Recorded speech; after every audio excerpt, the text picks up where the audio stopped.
আগে তোমরা নিচকার ভিডিও দেখো। বাংলাদেশের খেলোয়াড় মুস্তাফিজুর রহমান তাকে খেলানোর জন্য যদি হয় শাহরুখ খান দেশদ্রোহী, তাহলে বাংলাদেশের প্রধানমন্ত্রী শেখ হাসিনাকে রাখার জন্য মোদিজি কেন রেখেছে ভারতে শেখ হাসিনাকে? তাকেও লাথি মেরে বাংলাদেশে পাঠা হোক।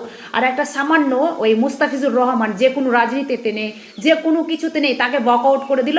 কেন ওয়াকআউট করলো? তার মানে আগে আমি বলবো যে শেখ হাসিনাকে লাথি মেরে আগে বাংলাদেশে পাঠা হোক। আর আমার জন্য যারা যারা একমত, যারা চাইছো যে শেখ হাসিনাকেও আমরা ভারতে থাকতে দিব না, তাকেও এখান থেকে লাথি মেরে কিন্তু বের করতে হবে। এখান থেকে লাথি মেরে সোজা বাংলাদেশ পাঠাতে হোক। ও মানে মোদিজির জন্য সব কিছু ঠিক আছে, একটা সিধা সাদা সরল ছেলে তাকে বকআউট করে দিল। মুস্তাফিজুর রহমান কোনো কিছু তো নেই ভাই, তারপরও তাকে বকআউট করে দিল, মানে বকআউট করে দিল।